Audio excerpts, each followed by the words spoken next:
Gleb, welcome to the Hidden Wire podcast. Great to have you here today. Thanks for joining us.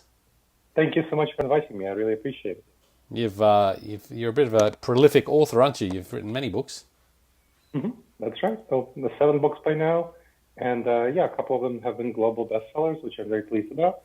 A couple of them have not done so well, but that's life, Can't always hit it out of the park. You got several out of a whole bunch, and that's fairly good. You've got a nice book collection by the looks of it on the wall behind you. All sorts That's of right. Yes. different books there as well, and you've got a new book out which we're going to discuss today. But before we jump into that, mate, I always like to get a bit of a background into the person we're speaking with. So what is your background? My background is my expertise and background is in decision making. So how do we make our decisions, and how do we protect ourselves against an increasingly disrupted future? So future proofing is the outcome of my expertise. Help people make good decisions, manage risks well, to protect themselves, future-proof themselves against this unknown future, the increasingly disrupted future. I've been doing this since 1999 now, so over 2 decades. Wow. And I've been fascinated by decision-making since that time. I mean, since earlier, since I was a kid, when I saw my parents making telling me to go with my gut, follow my intuition, the kind of thing you always hear about, how do you make decisions.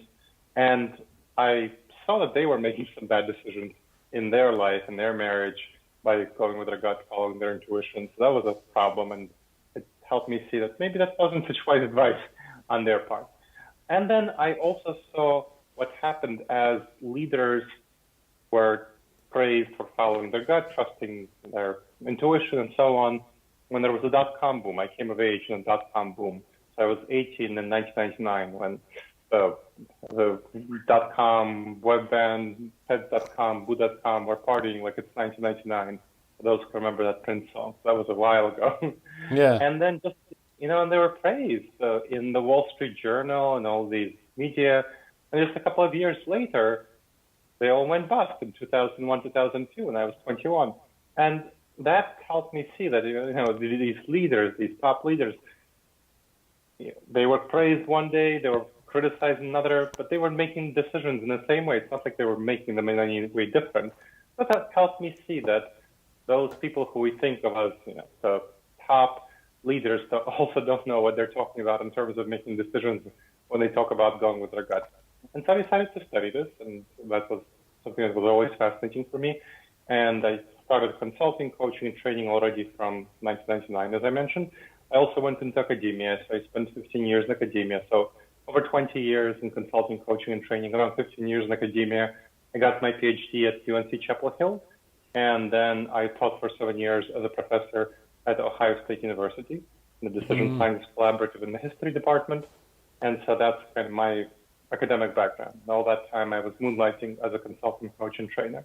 And about a few years ago, I think about 3 years ago, I went full-time private, running a small consulting company called Disaster Avoidance Experts that focuses on this kind of stuff, on future-proofing through making the wisest decisions and managing risks well. So that's kind of my background and expertise. I've been writing books for a while. I have over 550 articles in venues like Fortune, Scientific American. I have a piece coming out in Fortune next week. I have Scientific American piece that came out like yesterday, Psychology Today, CNBC, Inc. magazine, Fast Company, all these sorts of places, USA Today. That's kind of a little bit about my background. My work has world renown. It's been translated into, translated and published in Chinese, Russian, Korean, Polish, German, other languages. So that's what I do. That's who I am. That's you. Well, nicely explained too. A very interesting topic. I mean, not too many people you meet that sort of are in this field that you're in of future-proofing. And I assume future-proofing doesn't just relate to businesses that you work with necessarily, but just life in general. I guess we all have to make good decisions to protect the uncertainty of our futures. We do, and it definitely impacts people's personal lives. I mean, I focus on working with business executives because those are the folks who have the money to afford me. But my books are read and used by folks in all walks of life. Yeah. And talking about relationships, one of my books is really focusing on the relationships, professional and personal. It's called The Blind Spots Between Us, how to overcome unconscious cognitive bias and build better relationships. That would be, if we're talking about relationships, personal life, that would be a really interesting book for folks. Yeah, they're all very really fascinating topics, Yeah. and fairly critically important, I would think too. I don't know much about this future proofing and decision-making process. Where do you start when you're trying to explain what you do and how we can improve decisions? Well, what we first want to do, so when we're thinking about improving decisions, is not trust our intuition, not trust our gut. Why is that? Why is Well, that? our Yeah. gut, yeah, why is that, right? Our gut, if we're advised to go with our gut, trust our heart. Tony Robbins tells us to be primal, be savage. Malcolm Gladwell tells you to make your decision in the blink of an eye in his book, Blink. That's trust your intuition, right? Unfortunately, when you look at the research on intuition, you look at the research on gut reactions, they are not adapted to the modern world.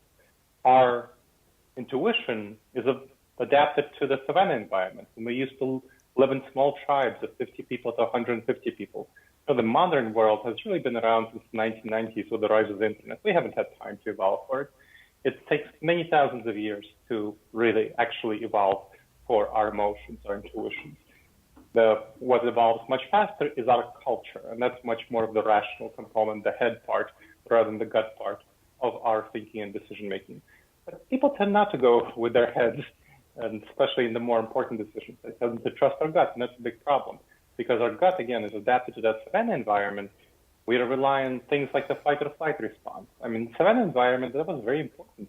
So a very strong fight or flight response. If you didn't have a strong fight or flight response, you need to jump at 100 shadows to get away from that one saber-toothed tiger. If you didn't get away from that saber-toothed tiger, well, you know what? You wouldn't be here today because your ancestors would be dead. And we are all the descendants of those who have a very strong fight or flight response. Similarly, tribalism, right? Why is our world so screwed up and polarized in so many ways right now? And with all the discriminations, all these problems. Well, tribalism has a lot to do with it. In the savanna environment, it was very important for us to be tribal, meaning look for people who are like us, trust them, ally with them, who look like us, who share our values, predispositions, background, and be hostile to those who are not part of our tribe, the out group. Because if we weren't sufficiently loyal to our tribe, we'd be kicked out of our tribe and we'd die. And if we weren't sufficiently hostile to outsiders, they'd take over our tribe and we'd die. And again, you notice we're the descendants of those who didn't die. And as a result, we have all of these inbuilt intuitions, gut reactions, emotions, your heart, whatever you say, that lead us in the wrong direction. Again, tribalism is a clear example where we're very tribal as human beings, but in the modern world, multipolar, complex, global world, organizations, companies, and just ordinary life, that's a very bad idea. And we rely on the fight or flight response. We have way exaggerated responses in the modern world. We tend to jump to conclusions very quickly without nearly enough information. That was great in the savanna environment when we need to not think about getting away from the saber-toothed tiger, but jump. That was great. In the modern world, that's a terrible thing. And still, leaders and ordinary people are praised for making judgments quickly, going with their gut, and trusting their heart and all that. So is it always wrong to trust our gut? Because sometimes I feel in my occupation and in other parts of my life, I probably often do go with my gut, but sometimes I feel I go with my gut and it makes right sense, and it seems to turn out that way. Is there times when our intuition is good to guide us? Well, so what happens with your gut is that sometimes your gut is going to be right, and sometimes it's going to be wrong. But you should never simply trust it. That's the thing. So that's the problem when we trust our intuition. Now, there are some situations where research shows, and by the way, this is all based on research in behavioral science, behavioral economics, cognitive neuroscience, psychology, all that stuff. We can talk about the research.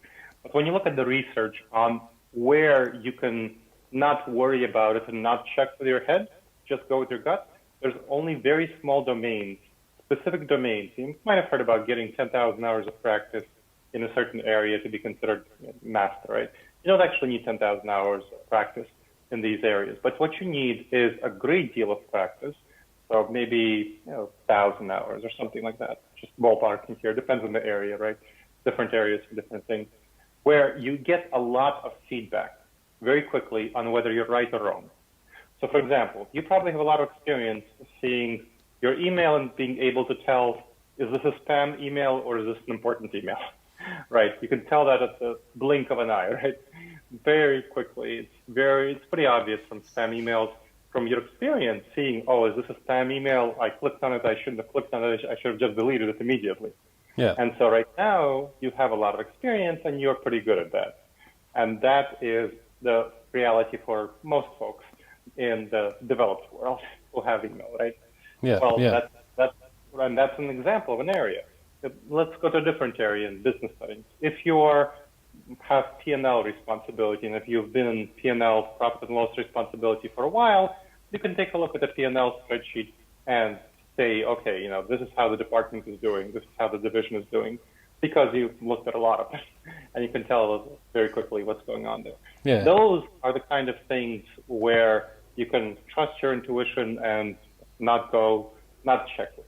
But that's not the kind of things that we usually have, and not the kind of decisions we usually face.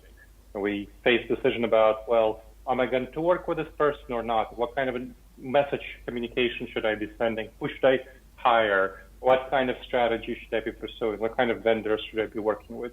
Those are the much more, what kind of systems and processes should I implement? Those are the kinds of things that people tend to trust their intuition about, but they really, really should not. They should very much check with their head and not go with their gut. Gotcha. So what's the difference between this unconscious, learning that guides us in our decision making? Because I guess a lot of that is through practice and experience, where we have this unconsciousness that actually helps us do it so we don't have to use that energy to make those decisions going forward.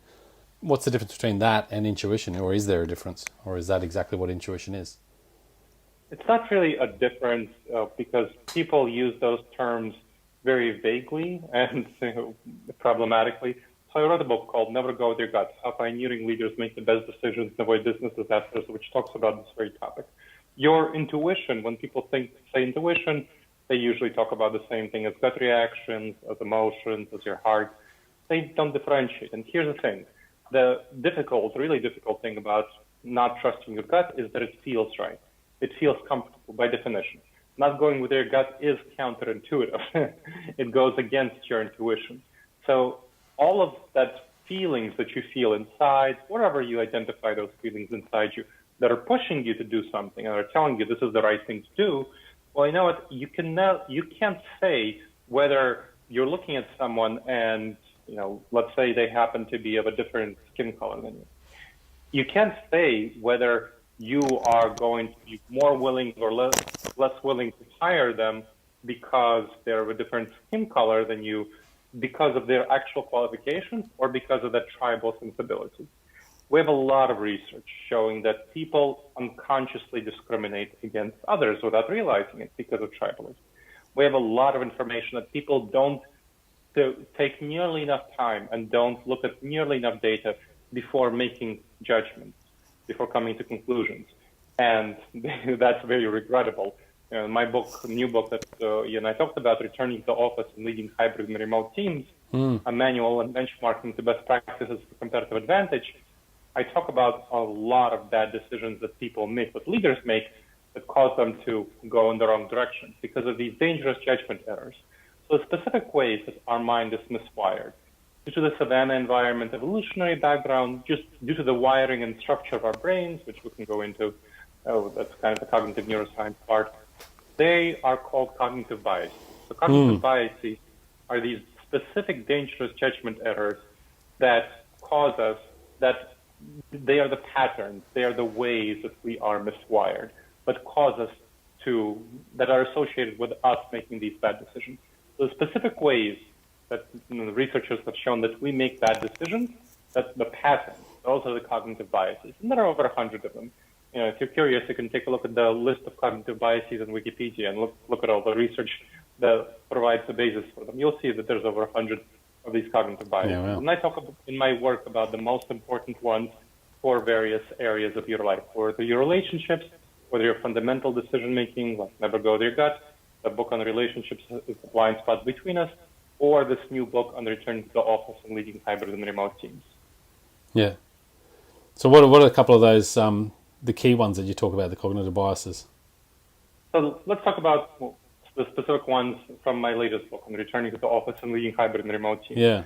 There are really going to be 6 fundamental cognitive biases that are really problematic for leaders. One of these, one of the biggest ones for leaders making bad decisions, is called the status quo bias. Okay. The status quo bias. We like to stay with what we perceive as the status quo or get back to it if it's been shifted. And it's kind of understandable in the Savannah environment. So going back to the Savannah environment, why that would be, again, as I mentioned, a lot of these cognitive biases come from the Savannah environment. In the Savannah environment, when you go away from the status quo, that's a problem, because the situation in the Savannah environment is that if you go away from what's there, the traditions, the stability, you're likely not going to survive. It's a very precarious environment. And so that drives us to not like uncertainty, not like change, and to go back to the status quo. So we see leaders who are successful for 20, 30, 40 years in their career through in-office activities, driving their teams back to the office and making some pretty bad decisions while they're doing it. So for example, Google, and we're talking about like trillion-dollar companies, right? Google was saying for many, many months throughout the pandemic that once vaccination is widely available, everyone will go back to the office. I was saying this for many, many, many, many months, and once vaccination started becoming widely available in late spring of this year, the workers at Google, from my internal sources, started to be frustrated that they were being driven back to the office. As the Google leadership was saying, oh, now we need to go back to the office. Because they discovered that, during this time, they can clearly do their work remotely fine, and they don't need to be in the office. So a lot of people were pissed at Google, and some started leaving, and other morale took a big hit, productivity, engagement. So eventually, Google recognized that they screw up, and they said on May 5th that, we screwed up. We're now not going to force everyone to go back to the office. Up to 20% of our workforce will be allowed to work fully remotely, and another 20% can work from any office where they want, because plenty of people moved away from the offices where they previously worked. And that cost Google billions and billions of dollars in lost workers. Of course, these are high-paid, high-tech workers who will be very expensive to replace, and in productivity, engagement, morale, with distrust for the leadership, and in just changing plans. I mean, they had to do a lot of plan changing, and that cost them a lot of money. That's because it's such a big company. So that's one example. Then you know what? Same thing happened at Amazon. Amazon changed its mind and said we screwed up on June 10th. Same way, for same reason. And the same thing with Uber on June 24th. Apple is undergoing worker rebellion right now, where a lot of workers don't want to be back in the office. And Apple CEO Tim Cook is saying, we need to everyone go back to the office. And this happens at all companies. These are just a huge trillion-dollar companies, right? Doesn't get much bigger than Apple and Google. What happened with Uber? Huh? What happened with Uber? You're still talking about Uber. Uber, same thing. Office workers and that. We screwed up. We are going to now allow people much more flexibility. So this shows that these leaders were making clearly bad decisions if they had to go back and screw up. And because of the status quo bias is a huge one that's leading to it. Now, so that was one. And the another cognitive bias that's really important here is called the false consensus effect. The false consensus effect. Now, the false consensus effect causes us to believe that those who are in our tribal groups, who we perceive those to be on our tribe, would share our beliefs to a much greater extent than they actually do. Now, in the Savannah environment, it was actually generally the case that those in our tribe mostly shared our values. In the modern environment, much less the case, because people who are in our tribe, in our work tribe, are much less likely to share our other values and predispositions. So this leadership at Google, at Amazon, at Uber, at Apple, felt that their workers would generally agree with them and go back to the office, even if they would be complaining about it. Obviously, they didn't realize that the strength of the feelings of these workers and that the negative sentiment of the workers led these companies to reverse their decisions, which for each company cost many billions of dollars in lost workers, in lost engagement, and having to change plans.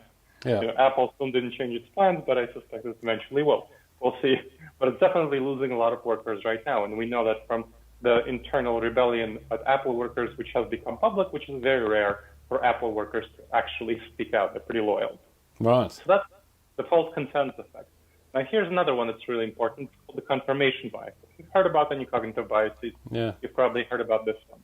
So we tend to look for information that confirms our beliefs, and we ignore information that does not confirm our beliefs.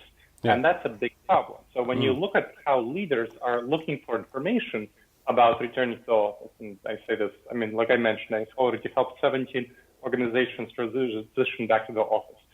Many leaders don't actually survey their teams.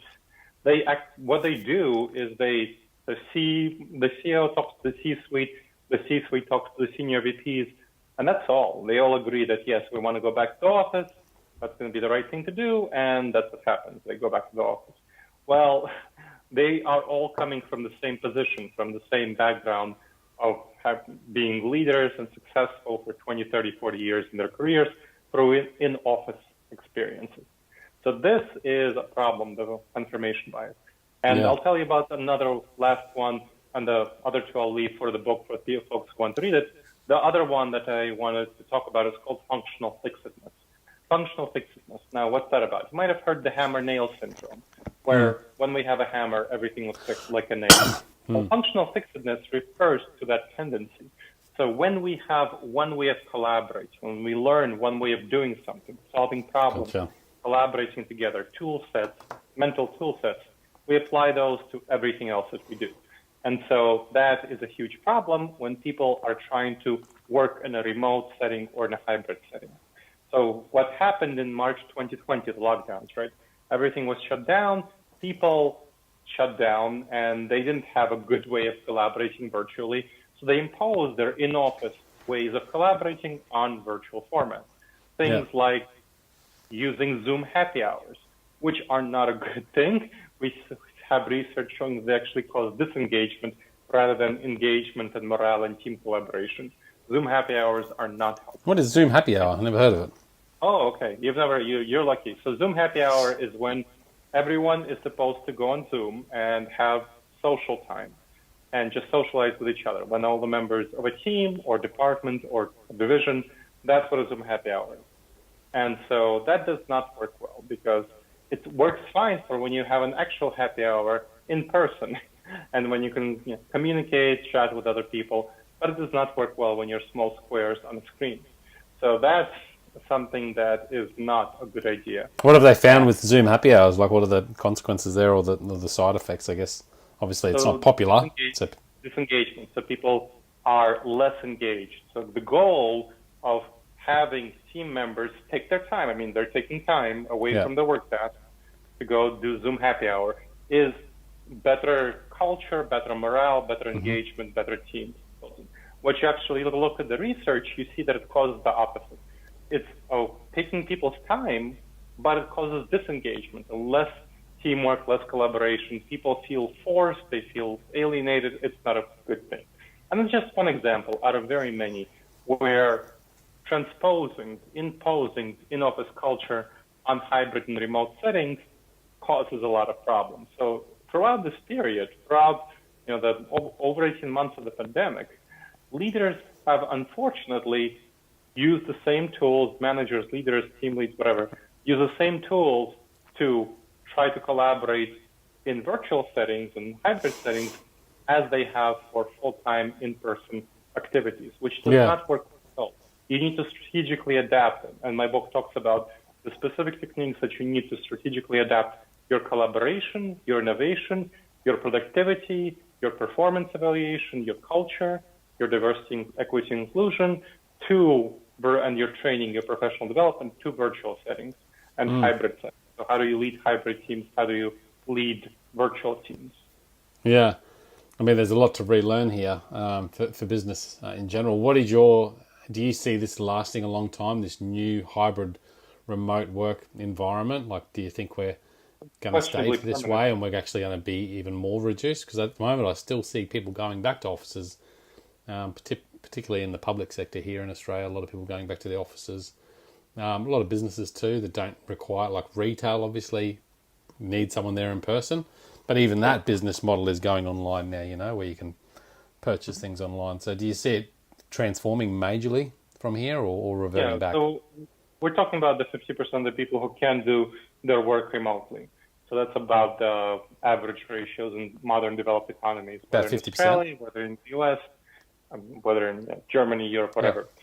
And so, yes, what we're seeing is definitely a shift to a hybrid model where people realize that, they don't need to be in the office to do their tasks.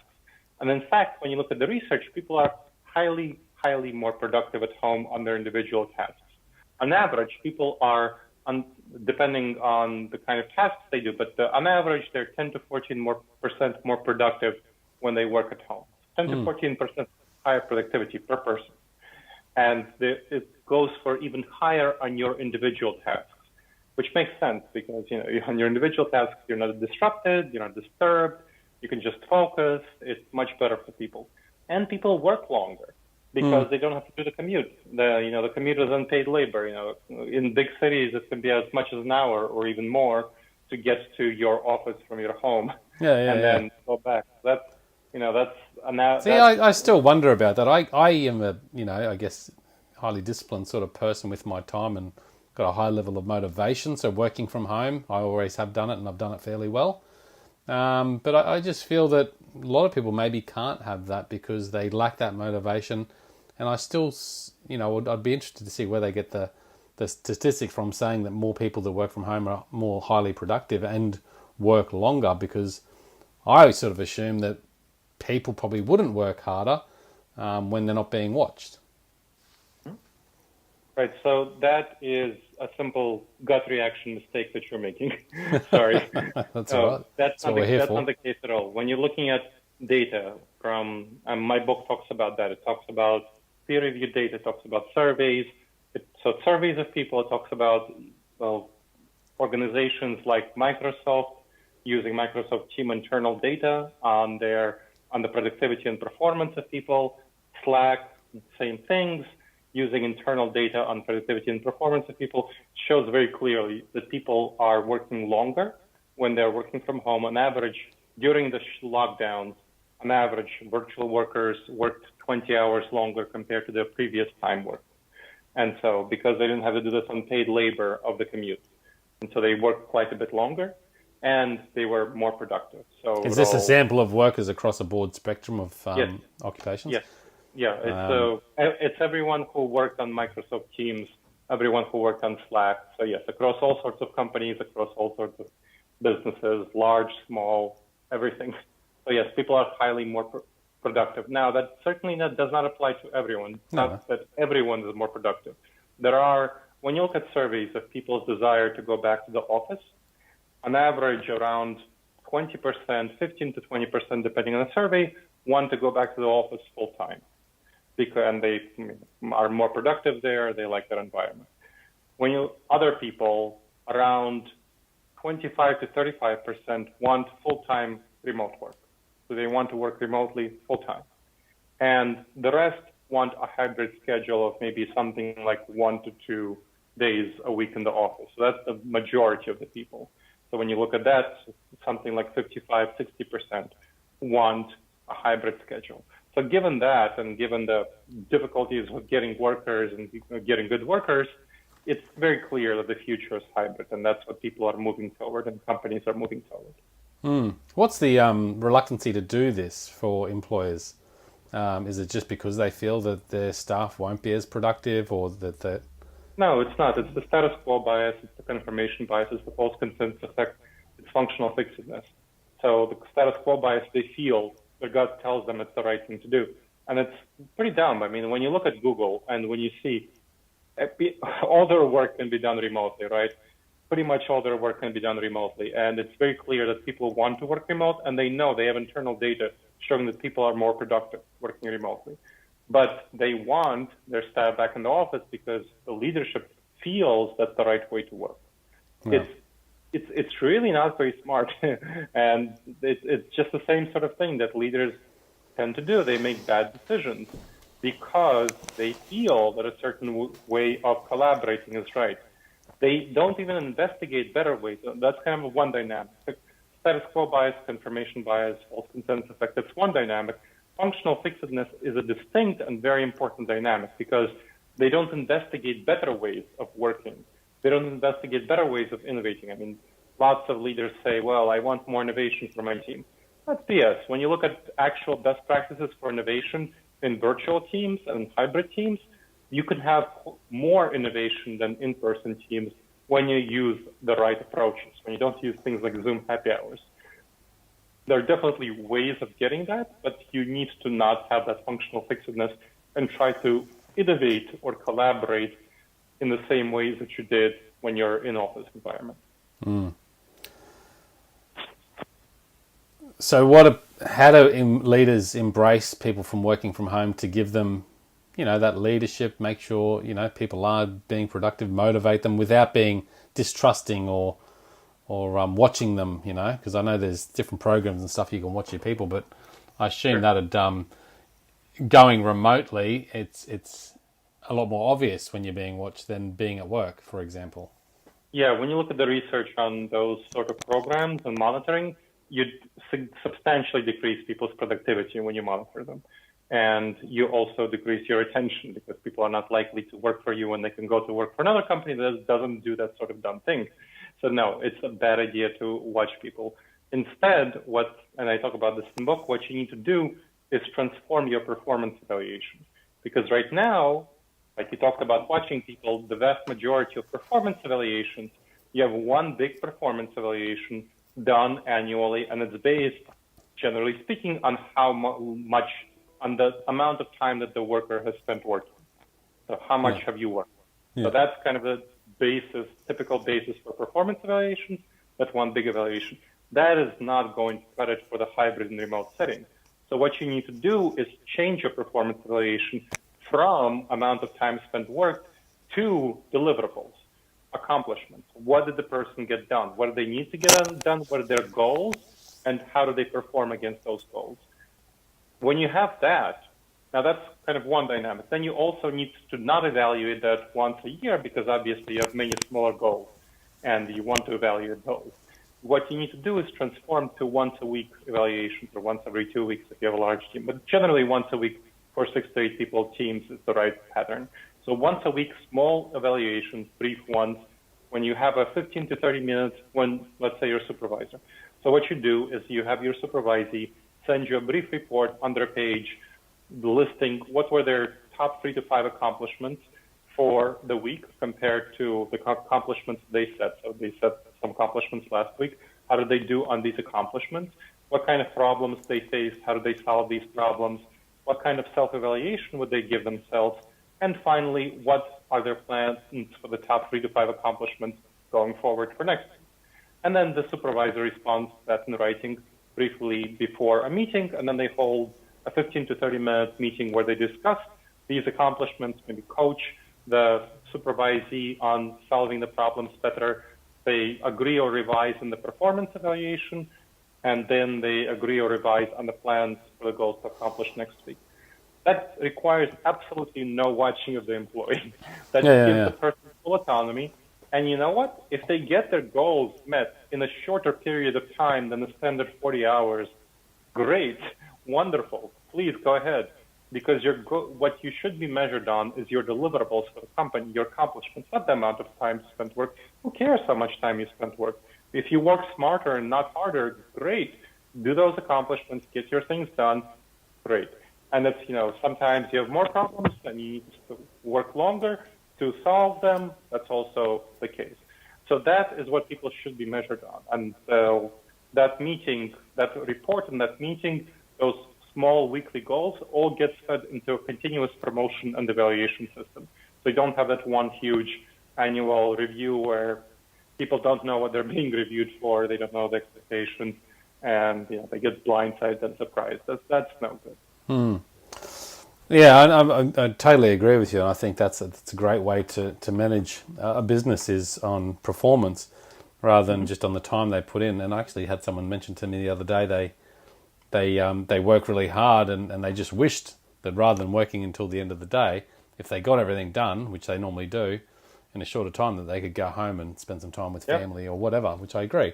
But Absolutely. there's got to be, some roles, I suppose, or some careers that have more definable goals and measures than other professions. Would you think, or can we No, put? I don't think that you have.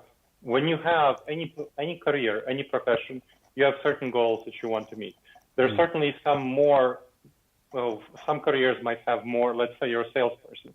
There are a number of sales calls you make, and there are a number of your rate of closing deals and your rate of generating leads, right? So that's doable. When you are, I don't know, when you are a podcast host, right? You have a number of podcasts that you do, and you have certain advertising revenue that you want to meet, or whatever. What about a receptionist? Hmm? A receptionist, for example. Well, a receptionist has to be in person, so Yeah. that's not a job you can do virtually, right? So with someone who is an executive assistant rather than a receptionist, let's talk about that. Someone who is an executive assistant can absolutely do their whole job virtually, and then their measures can be how satisfied is your executive with your performance, and the various stakeholders with your performance. There are clear goals, and you can have that sort of activity where how satisfied is the executive on a scale. That's fine, and so you want to measure those.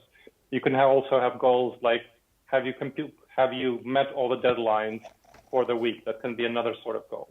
There are plenty of goals, and every job that you can imagine has certain goals that can be quantified and measured. Yeah. I guess it's just looking at it differently, taking a different perspective on it, and brainstorming those goals. I really like it, mate. You've got so the book is out and available That's right. on Amazon.com. Yep, it's available on Amazon. Yep, go check it out. Returning to office and leading hybrid and remote teams. A manual on benchmarking the best practices for competitive advantage. It's a long title. You get that out well. Well, thank you. But the brief one is returning to office and leading hybrid and remote teams.